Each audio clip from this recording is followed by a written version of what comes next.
Purihin po ang Panginoong Diyos ngayong araw na ito, sapagkat ang Diyos na dakila ay makapangyarihan sa lahat. Ang Panginoong Jesucristo, ang ating Diyos, ang siyang sinasampalatayanan natin ngayon bilang Panginoon at tagapagligtas ng ating mga buhay, sapagkat ang Panginoong Jesucristo ang siyang daan papunta sa langit at nagpapawi ng ating mga kasalanan.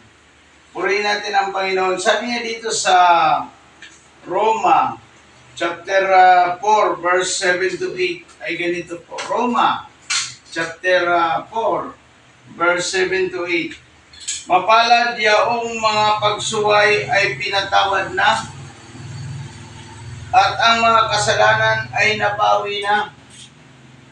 Mapalad ang tao na ang mga kasalanan ay nilimot na ito ng Panginoon. Tayo manalangin, Panginoon, samahan mo kami ngayong araw na ito. Ang iyong mga salita naway maindik ito sa puso ng mga tao. Sa pangalan ni Jesus. Amen. Mapalad ang mga taong ang kasalanan ay napawi na at nilimot na ito ng Diyos. Ito ang pinakamapalad sa lahat ng mga tao. Kayo ay pinatawad na ng Panginoon simula nung kayo ay sumampalataya kay Kristo, nagsisi sa ating mga kasalanan at tinanggap si Jesucristo bilang Panginoon at tagapagligtas ng ating mga buhay. Ito yung palatandaan na ang tao ay pinatawad na ng Diyos kung ang tao ay lumapit sa Kanya at nagsisi at tumalikod sa kasalanan, at si Kristo ay i-declare niya ang Panginoon niya at tagapagligtas ng kanyang buhay, at pinapasok niya ito sa kanyang puso, siya po ay mayroong kaligtasan. Sapagkat ang kaligtasan po, hindi lamang basta tinanggap, kundi pag-declare ng isang tao na si Kristo ang Panginoon niya at Diyos niya at tagapagligtas ng kanyang buhay, yun po ang mayroong kaligtasan. Purihin natin ang Panginoon. Kaya sabi niya dito, mapalad ang tao na pinatawad na ng Diyos ang kanyang mga kasalanan at nilimot na niya ang mga kasalanan ito. Mapalad ka kapag ikaw ay pinatawad ng Diyos at nilimot na ng Diyos ang iyong mga kasalanan. Paano po ba ito mapapatawad ng Diyos ang mga kasalanan ng tao?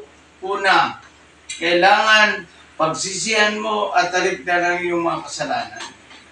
Pangalawa, kailangan mong i-declare na si Jesucristo ay yung Panginoong Diyos at tagapagligtas ng iyong buhay para ikaw ay matiyag na ikaw ay ligtas, sapagkat dinideclare mo na si Jesucristo ang Diyos at Panginoon at binubuksan mo ang iyong puso at pinapapasok si Kristo bilang Panginoon mo at tagapagligtas, ikaw ay maliligtas.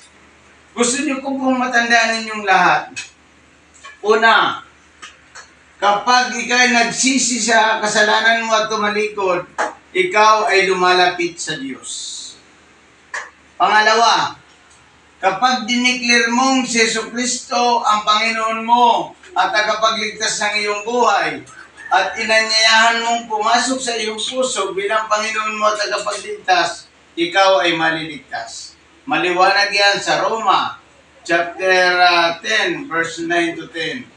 Kaya napapatawad ng Diyos ang mga tao sa kanyang mga kasalanan sa kadahilanang siya ay nagsisi at tinanggap sa Jesucristo bilang Panginoon at tagapagligtas ng kanyang buhay. Maraming salamat po. Naway dalangin ko na naintindihan nyo ang mga salita ng Diyos na naihasig sa inyong mga puso ngayong araw na ito. Salamat po, purihin natin ang Panginoon.